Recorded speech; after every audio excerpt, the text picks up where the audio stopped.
On a summer's evening in 1953, a teenage girl was rushed to hospital. Her body was limp and showed no signs of life. It appeared the paramedics were too late. But although her body seemed lifeless, she was fully conscious and aware of everything. To her horror, she could even hear as they pronounced her dead. You know you're alive, but then people taking you for dead, it's not funny. She finally came out of her paralysis to see dead bodies all around her. June Burchell has been pronounced dead not once, but 3 times. On 2 of those occasions, she woke up in a morgue. I'm not afraid of death, but I'm afraid of being buried alive, that's the point.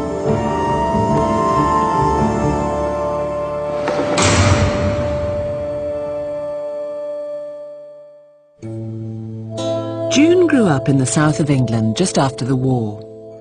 She was in her late teens when she first experienced what must be everyone's worst nightmare: to be pronounced dead while she's still alive.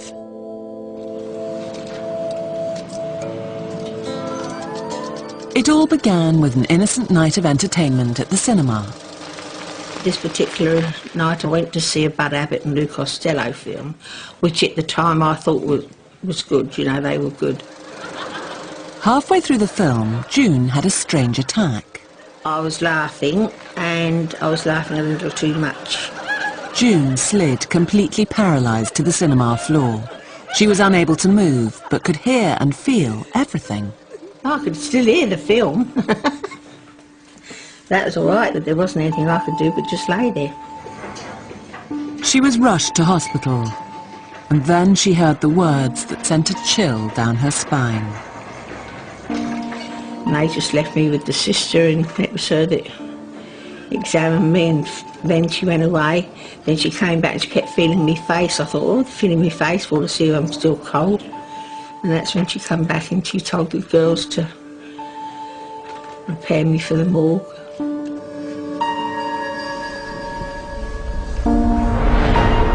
While they were getting me ready for the morgue, I could hear everything they were saying, and they were talking about their boyfriends, and the other one was telling the other girl all that her boyfriend wanted her to do, and should she do it, and all this business, you know. And I'm saying to myself, no, you shouldn't do this, you know, you shouldn't do that.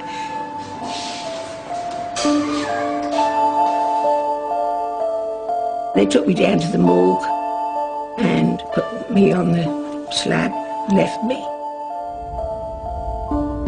Lying in the morgue, June remained completely paralysed but fully conscious for several hours. That's when I started sort of fighting to get out of it. I'm getting out of this, you know. And I sort of wheeled myself out of it. And I looked around, you know, all these people that covered up, and I thought, gee, they are dead, but I'm not. I want to get out of here. She sat up and saw a morgue attendant. And I went, excuse me, can I go back to my ward? And he looks up and he just gave me one look and ran out of the morgue. I never saw that attendant again. I wonder if I gave him a heart attack. June tried to put this terrifying experience behind her and carry on with her life. But to her horror, 1 year later she collapsed again and was pronounced dead. Once more, she was sent to the morgue. I don't know, well, there's something about the second one that upsets me. I don't... No.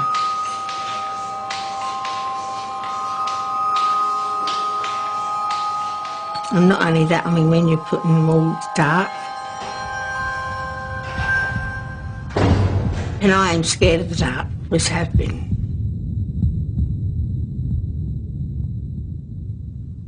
June emerged from her state of paralysis to find herself in the same nightmare situation all over again.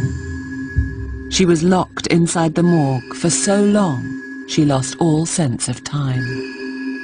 But June believed she was there for at least 3 days until someone finally came to the door, allowing her to escape. The memories haunt June to this day. I don't like talking about that one, because it was more frightening than a lot, and I just don't want to talk about it.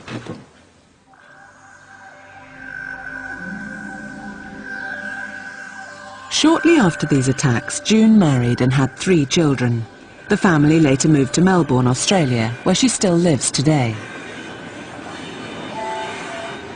But the attacks continued. Son Stephen watched her battle this strange condition with fear. She fight herself not to go into an attack. It's like the Hulk. If you've ever seen the Hulk, you know, he's fighting himself not to become the Hulk. And this is what Mum is. It's like, I'm not going to go into the sleep, because she knows that if she falls in a heap, she'll be not be carted off to the hospital. And might be an intern who's never come across it before. You know, next thing you know, he's signing the death certificate. That's what Mum fights it for, because of that scenario. Unbelievably, this is exactly what would happen to June for a third terrifying time.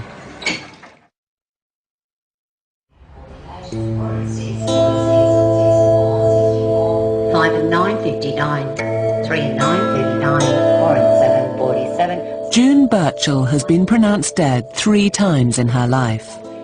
She suffers from a mysterious medical condition called cataplexy, a malfunction in her brain that causes her body to collapse to the ground in response to strong emotion. Her mind, however, is fully awake. I will fall if I'm standing, if they don't sort of catch me before.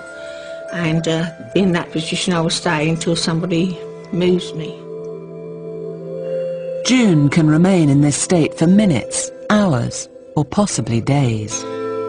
She has one of the worst cases of cataplexy in the world. Cataplexy usually appears in people in their teenage years. Lissy Shepherd is 14 years old and, like June, has recently been diagnosed with cataplexy. It's really hard to know that 8 months ago I was really normal when I was just the same as everyone else, and then all of a sudden it just feels like I woke up one morning and I was thrown with this. My brain can't control my body anymore, and I'm trying to tell it to get up and it just can't. It's too tired to carry on. Just in the end it just collapses to the floor. Sorry, she's all right, Amy.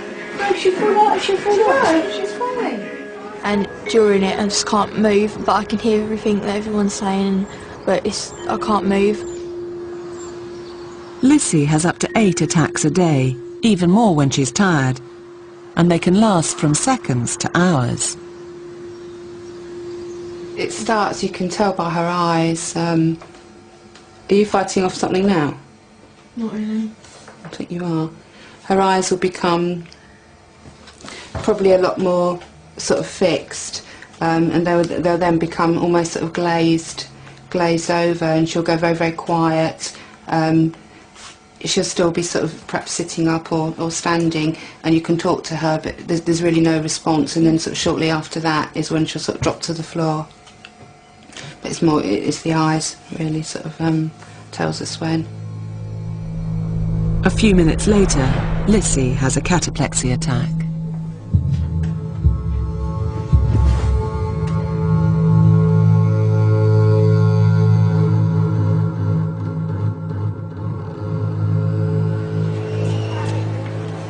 While the attacks themselves are frightening, what is worse is how strangers react to her when she has attacks in public.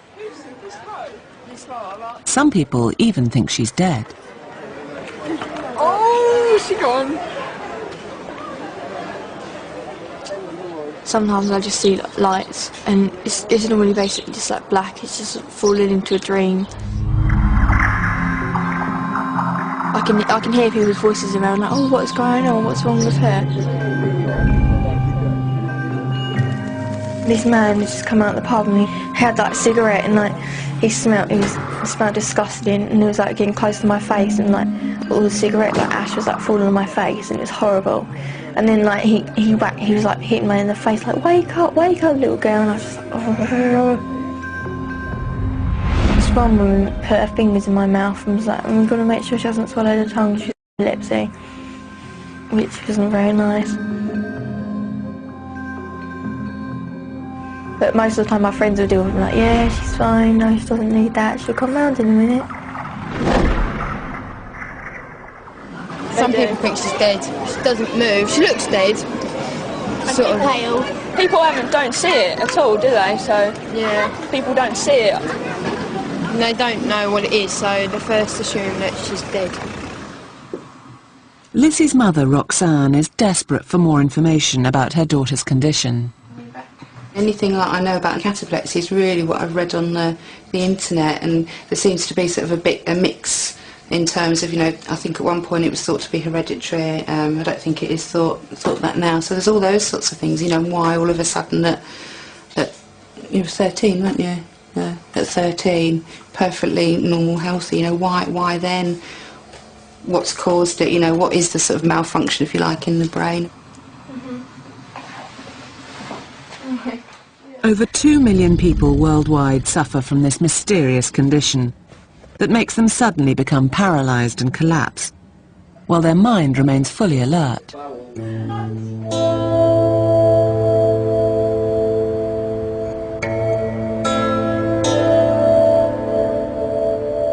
Andrea Scott is 33 and lives with her family in the north of England. She too had her first cataplexy attack when she was in her teens. When she was about 18, 19, something funny had set you off. Somebody would do something stupid or something daft and that'd be it. Andrea would start laughing. And within a few seconds, matter of seconds, literally that was it. You could see her eyes rolled back, and then, like I see at first, it was funny because I thought, bloody hell, she was having a really good laugh here. And then Our body used to just sort of... oh yeah, completely just collapse. You know, it was weird watching. I was telling a silly joke and then I collapsed on my knees, and I got a sense, I just got this, I felt myself dropping, and it was like, my knees, it feels as if someone's getting a baseball bat and just whopping you behind your knees, you know, because your knees just go. And I felt it in the jerk a couple of times, and I was still trying to get this gag out to my mum. I was still trying to get the joke out, but I went down on the floor, and it's like concrete floor. When you collapse like that spontaneously, that's something that does really scare you, like. Strangely, it's strong or spontaneous emotions that are the main trigger for people who experience these terrifying cataplexy attacks. Laughing is the main trigger with it. Fear, anxiety, stress, I can't argue with anybody. It's terrible. I miss laughing. You know, I really do. I was always laughing in that. But if it's now, I miss that too. I can laugh to an extent, but not to the real good old laugh. No, I used to. You get to such a heightened state of your emotional state is so heightened that it's like it just starts short-circuiting immediately. You know, it's like it's as if the body's, it's as if your mind's saying, I can't cope with this. Close down now, and it systematically shuts everything off.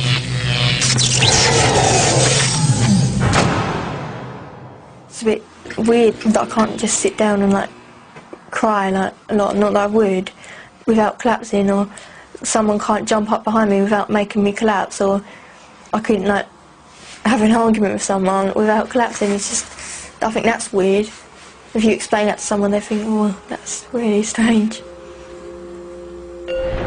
For years, researchers tried to study the brains of people during a cataplexy attack to see what was causing these strange collapses in response to emotion, but with little success.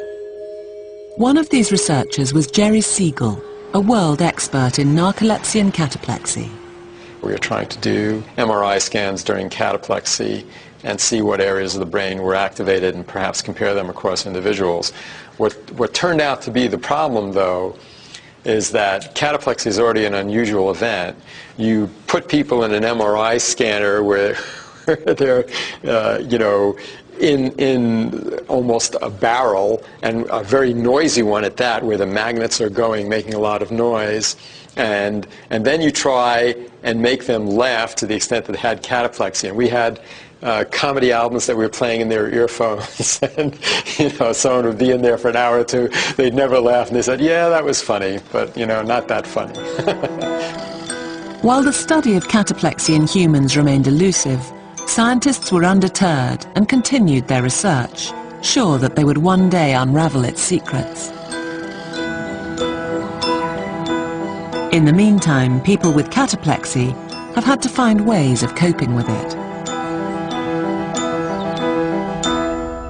People can learn to control their response to strong emotions, and in some cases can even fight off an attack. But this is usually only temporary. Sooner or later, their body will collapse beneath them. Roxanne! Roxanne! Roxanne! Roxanne! It's just like going to sleep really, but being all awake, and I can hear everyone. I heard you calling Mum, and I can feel my senses are still like there. I don't like it when I'm like paralysed. I don't know if that's part of the illness or not. I hate that because I'm so used to being normal, and when you can't move, you're just like, this is bad. And it's really horrible when you're trying to fight off an attack and you know it's going to happen, but you're trying to stop it because it's like in certain situations it's like really not helpful. Are you comfortable like that? Most people have normal vital signs during a cataplexy attack, and the attacks themselves are usually brief. Coming back for you.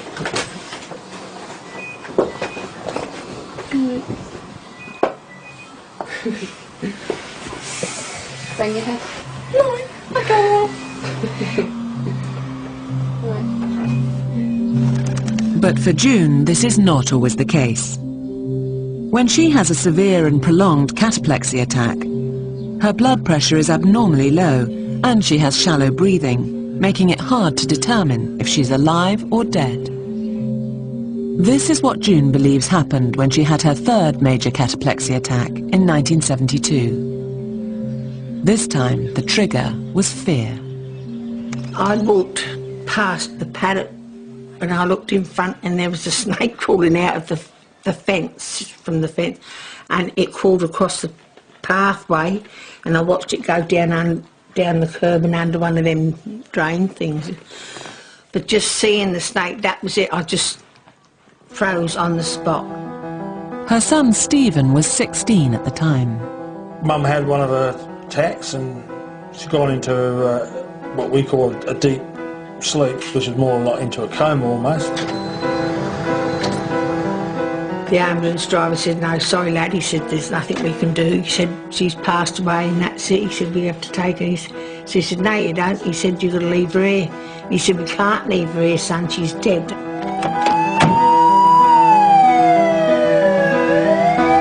He said, but she's not dead, she's only asleep. And he was pleading and all the way in the ambulance he kept telling them, and they weren't taking no notice of it.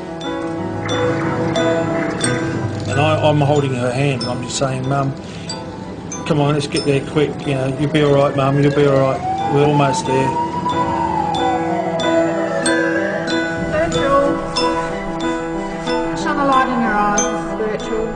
We sort of got to the hospital and the doctors basically said, I'm sorry, she's passed away. I was pretty hysterical and I'm saying, no, she's not, she's got this condition, and they sort of didn't even know what I was talking about. They thought I was just an hysterical kid who's just lost his mum. I was trying to come out of this thing, so I thought was happening. They don't hurry up, Steve's not going to stand a chance, and all his pleading wasn't going to do any good. Despite Stephen's desperate pleas, the doctor pronounced her dead. He said to the nurse, just get her ready to take her down to the mortuary. I couldn't think of anything worse than being taken off to the hospital, knowing that you can hear everything that's going on, you can hear the sirens, you can hear the doctors all saying, I'm sorry, she's dead, prepare her for the mortuary, being taken off to the mortuary and then waking up on a slab. Added to her terror was the realization that in Australia, a morgue was a freezer. I thought, if it's cold enough, I'll be frozen. If I won't be able to fight myself out of this because I'll be to death.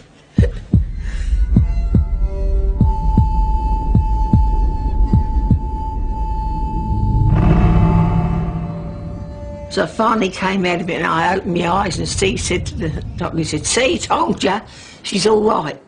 All they did was assume and couldn't detect any life signs and assumed that she was dead and that was it. So, yeah, mistakes happen and it can cost somebody their life.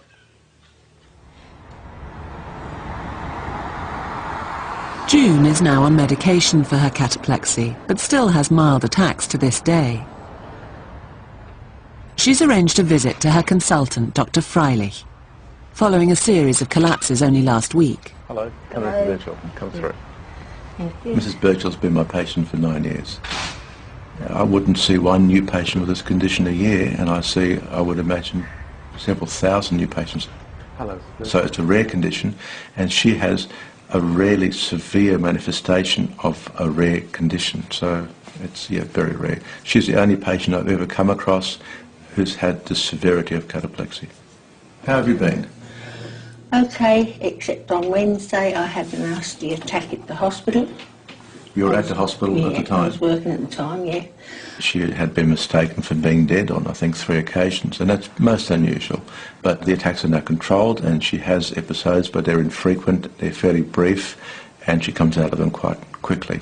And I felt it coming on, and that's as far as I got. That was it? Yeah, they came, they called Code Blue, put me on the gurney and took me down to emergency. June often ends up in accident and emergency, following even her milder attacks. We rate level of consciousness on a very simple scale that just really records how much you are able to respond to the outside in movement, in eye-opening, in verbal response. And when Mrs. Birchall came to us that day, she had the lowest rating possible. She equal to a rock, basically. She wasn't responding to anything. Today, heart and brain monitors are used to determine if someone is alive or dead, even if they appear unresponsive. Someone who comes to emergency with an altered conscious state, such as she did, would automatically be put on an ECG monitor, have a 12-hour ECG done, so we would know that her heart was beating, even if we couldn't feel a pulse. Simple technology could save Mum from being put into a coffin or taken to the mortuary, and that is a heart monitor. As soon as she gets into the hospital, that's what they should do. Despite this new technology, June still fears she might have an attack that sends her once more to the morgue. But for Andrea, it's not the cataplexy she fears most, but the cause of her cataplexy, a medical disorder called narcolepsy, which has left her in terror of sleep. I thought my mum was going to find us dead in my bed in the morning.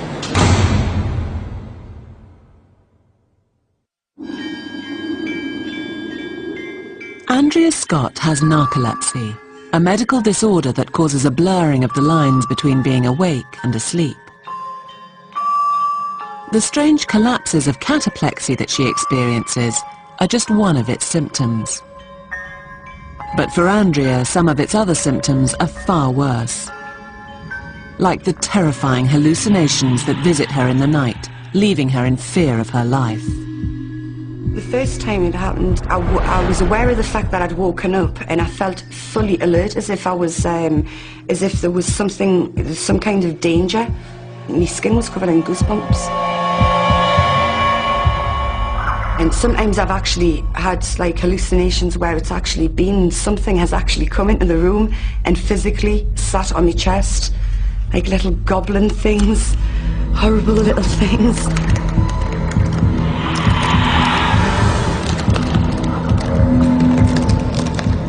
Really, really scary. I mean, it sounds ridiculous, but while it's happening to you, you really do fear for your life. Worse still, when she wakes, she often finds herself paralyzed. I've tried opening my mouth to speak, making blood-curdling noises that's alerted me mum and stuff like that. But sometimes I can't make any noise. I can't even open my mouth. she'd shout for us in the best way she could.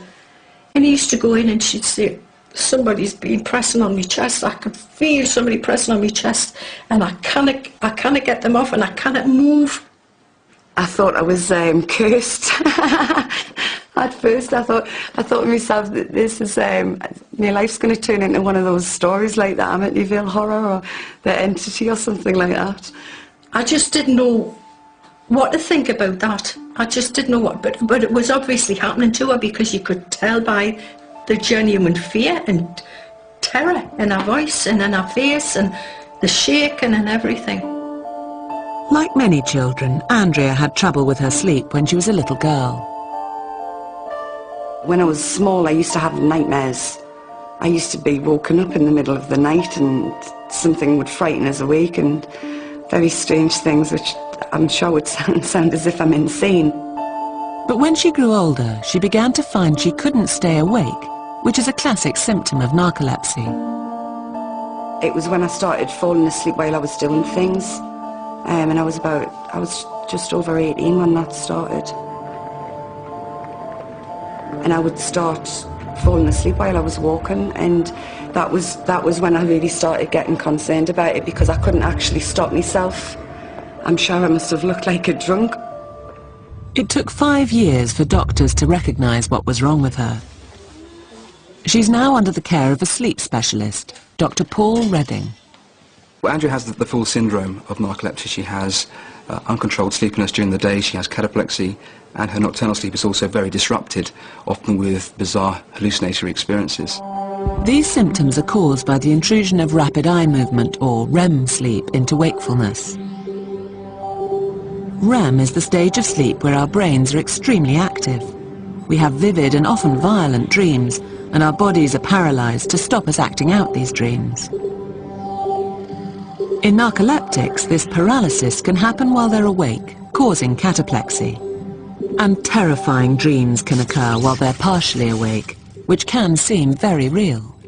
Nightmares tend to occur in the middle of the night in normal subjects, as we wake up during an episode of REM sleep with a scary or bizarre image in our heads that soon fades away. In the narcoleptic, this image persists and can last for minutes, and patients often describe a difficulty in distinguishing these images or sounds from reality. I call him the shadow man because he's so frightening. Like, I can't actually give you a really... It's like his face is cloaked or under shades. It's too horrific for us to even want to know what's underneath it, do you know what I mean? Sometimes he comes through the wall behind me bed, and when he comes in that way, he comes over the top of us and like spreads out over the top of us like that. He whispers in my ear. It's just pure terror, real. It's like you feel as if your life is threatened, literally.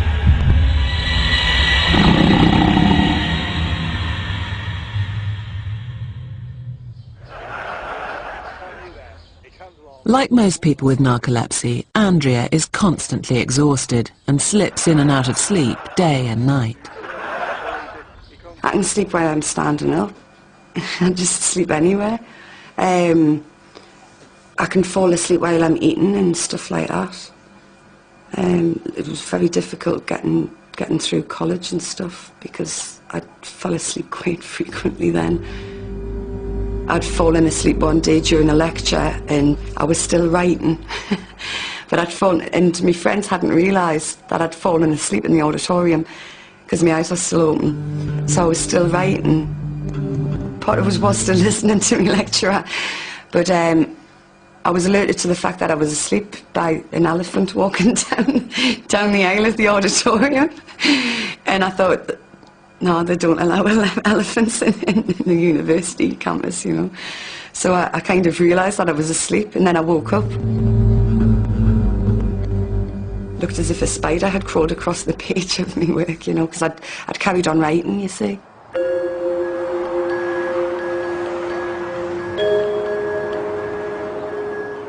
Like Andrea, June has narcolepsy. She first realised something was wrong with her sleep when she was in the British Army in the early 1950s. A year before she had her first major cataplexy attack. I kept falling asleep on my duty. I went to work and every now and again I'd nod off.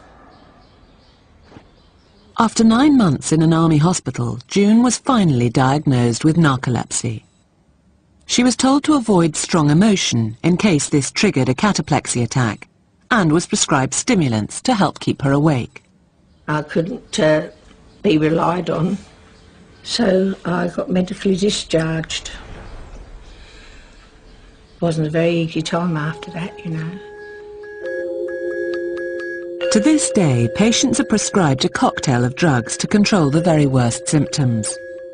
These include stimulants like dexamphetamines, more commonly known as speed. One of the things that it does, it makes you feel as if your mouth's just running away with yourself. I talk to people and I feel as if I'm going it's like speeding everything up, do you know what I mean? That's why they call it speed on the street, you know, because it does, it makes you, sometimes it makes you feel it. I'll say to my mum, I've got 2 modes, fast forward and stop.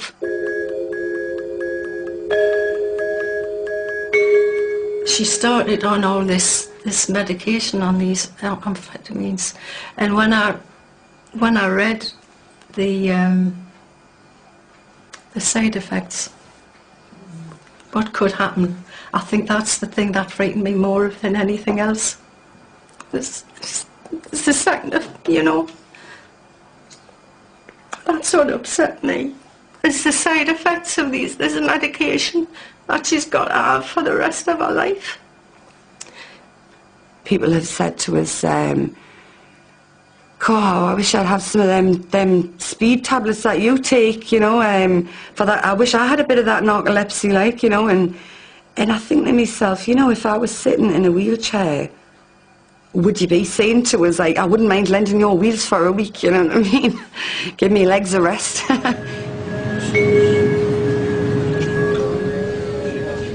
Even with high doses of amphetamines, Andrea still fades in and out of sleep whenever her mind is not stimulated.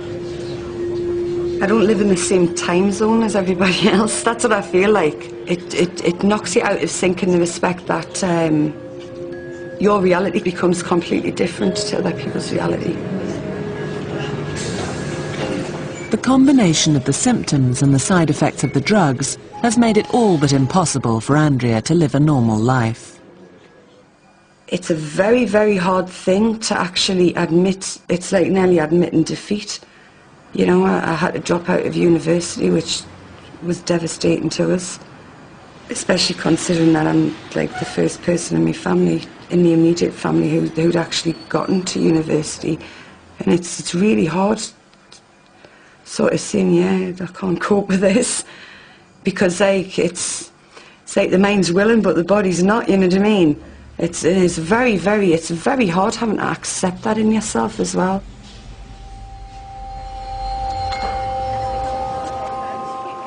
It's 6 months since Lissy, like Andrea, was diagnosed with the sleeping disorder narcolepsy. Her worst symptom is cataplexy. She still has several attacks a day and urgently needs to get them under control. At just 14, Lissy already worries about the impact this condition will have on her life. I'm scared that I'll hurt myself. I'm scared that I won't be able to be normal, and I won't be able to go to school normally. I won't be able to see my friends normally, and I suppose I'm scared that people like see me as like a liability and get like sick of looking after me. But like, I've always got people to assure me that never happened. Lissy, her mother and grandfather have come to London to see Lissy's consultant. Her attacks are still so frequent that she can't go anywhere without being chaperoned, and the family are desperate for more help in treating her condition. All of us have got to the stage we've had enough. We sort of can't carry on living like this. There's not one single day in 11 months where she hasn't had an episode of cataplexy. You know, we worked out over 1,000 attacks, if you like. An average school day, probably 3 or 4 times a day at school, and then of an evening. again varies, could be up to sort of 6 times that she'll just drop to the floor. So it is, you know, really difficult. None of the usual drugs can be used to control her attacks, as she's also been diagnosed with an unrelated heart condition. Hello. And I'm the grandfather. And that's grandfather. Nice to meet you, Richard. Come in, please take the seat. My life, but to a much greater extent the life of my daughter and granddaughter, has actually been turned on its head. And there's been mini crisis or crisis after crisis. She's collapsed. She's fallen down the stairs in a cataplexy attack. I accept there's no easy answers. We need to monitor this. I mean, I think this is not a simple case of narcolepsy. There's a cardiac problem as well, and we need to tread carefully. But it doesn't mean we can't tread decisively. Currently, the best doctors can do is try and control the very worst symptoms of narcolepsy, like cataplexy. But this could all be about to change. After years of research, scientists have made an extraordinary medical breakthrough that may transform the way this condition can be treated in the future. There's been an enormous change in how we view this disease, from it being a mysterious and maybe not quite legitimate disease to one that we have a pretty good understanding of, and more importantly, we have a very good idea of what the treatment is going to be. For years, researchers have known that animals also suffered from narcolepsy, and in particular from the symptom of cataplexy. That's cataplexy. But in dogs, unlike humans, it's a hereditary disease, allowing researchers to breed and study them. In 1998, 2 different research teams discovered that a chemical called orexin, or hypercretin, was missing in the brains of narcoleptic animals, suggesting that this was the cause of the cataplexy attacks and other symptoms. Jerry Siegel and his colleagues then set about examining the donated brains of normal people and those with narcolepsy to see if this was the same in humans. Hypercretin is normally produced by cells in the hypothalamus, the brain's control center. But in people with narcolepsy, these cells have somehow been destroyed. The hypercretin is localized to a cluster of cells in the hypothalamus in all animals examined. So in normal humans, it's in pretty much the same place. But in narcoleptics, throughout this field, there's a loss of cells, as if someone just kind of went in with a pin and killed them one by one. There were many people who believed there was a psychological illness, that it was literally in your mind. And I think what we found here is that it's very clearly in your brain, not in your mind. It's thought that hypercretin works like a switch, controlling the transition from being awake to being asleep. Without it, people slip between different parts of sleep and wakefulness, including paralysis and dreams, just as happens with Andrea. You got a light switch, you have it switched on during the day and you switch it off on a night time. But only with me, there's like a bit of a circuit breaker going on there, you know. I've got a bit of a malfunction going on. Instead of it switching on during the day and then switching off on a night time, it switches itself off and on sporadically. But hypercretin has another fascinating role that may explain the mystery of why it is emotion that causes such problems for people and animals with this condition. In general, cataplexy happens during pleasant emotions. In humans, it happens during laughter most frequently. In dogs, it happens when they eat their favorite food or when they're playing very actively. And these are the times when the hypercretin cells are normally firing at the highest rate. What Jerry and his team believe is that our bodies all experience weakness in response to strong emotion. This is exactly when hypercretin kicks in, turning on the chemicals that keep our muscles firm. So what we believe is that the hypercretin system has this role in maintaining motor activity during certain kinds of emotion. But in narcoleptics who don't have the cells or who don't have functioning hypercretin systems, whether animals or humans, the result is they tend to lose muscle tone and fall to the ground if they're standing up. Without hypercretin, we would all literally feel weak at the knees and collapse in response to emotion. This is an animal that's just spent its whole life knowing that when it gets excited it lies down for a bit. Unlike a human narcoleptic, they don't have to contend with embarrassment or danger. They don't realize that there's anything abnormal with their lives. What scientists now need to find out is what is destroying these hypocretin cells in people's brains, causing narcolepsy and all of its devastating symptoms. Lissy Shepherd is 14 and can have dramatic collapses at any given moment. Many scientists now believe that it's the loss of a chemical in the brain called hypocretin that causes these collapses and all the other symptoms of a condition called narcolepsy. But it's patients like Lissy who might be able to shed some light on what is going wrong in the brain. This type of sudden onset of narcolepsy, and particularly with the symptoms of cataplexy, these symptoms where you lose muscle tone and get weak, for it to occur so suddenly is quite rare. Lissy's cataplexy attacks, the worst symptom of her narcolepsy, appeared within hours of an immunization injection. I felt really sick and lightheaded, and it wasn't like I normally feel. It was just really tired and exhausted and just needed to go to bed. And I was like, I remember sitting upright at the computer, and then all of a sudden I just like fell to the floor. Now, prior to that day, you've never had any weakness in your muscles at all? No. You had no symptoms of daytime sleepiness? Perhaps the vaccination you had or something occurred on that day. So there were some cells or some agent in our body that may have attacked those cells that produce hypocretin. This is a theory Jerry Siegel and his colleagues are currently exploring. We have reason to believe that at least some narcolepsy occurs with an infection, virus, or some sort of immune system activation occurring as an initial event.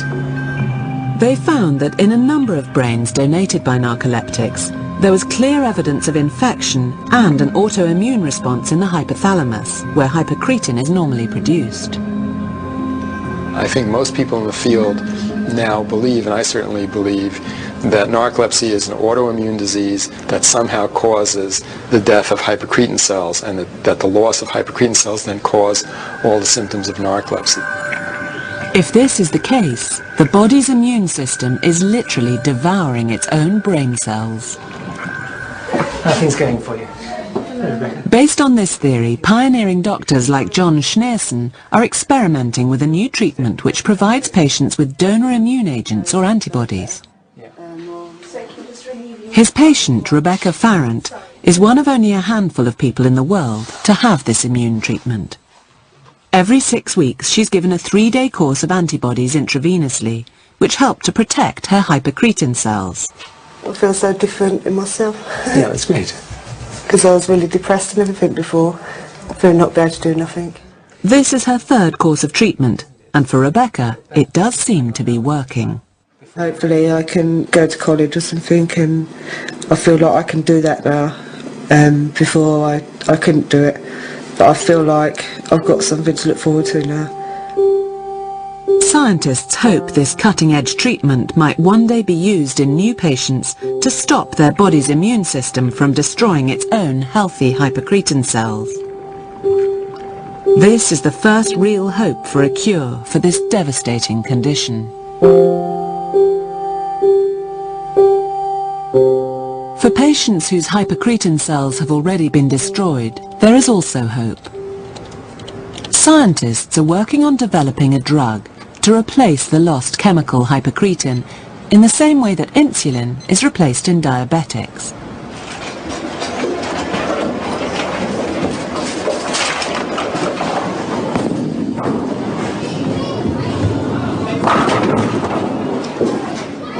For Lizzie, such treatments could transform her life. It'd just be such a relief to be able to get it treated or to be a bit better so I could just carry on as normal. It would make my life so much easier, and it wouldn't make it a struggle anymore, and it would just mean that I could be back to normal again, like back to the way I was. Researchers hope that both of these treatments will be available in the next 5 to 10 years. 22, 67, 67. But for June, this may be too late. And for her son Stephen, the worry remains that she will be pronounced dead again while she's still alive. Well, I've always said that if she has been pronounced dead, that she's not to be buried for at least a week, because she could very well be in a deep, deep sleep. When the day comes that she's truly dead and ends up in the morgue one final time, June hopes she'll be able to make a contribution to the continued medical research into this bizarre condition. They can take my brain for science and see what they can find out about what's what, you know. If my brain's any good and not addled and that, they can add it, do what they want to do with it.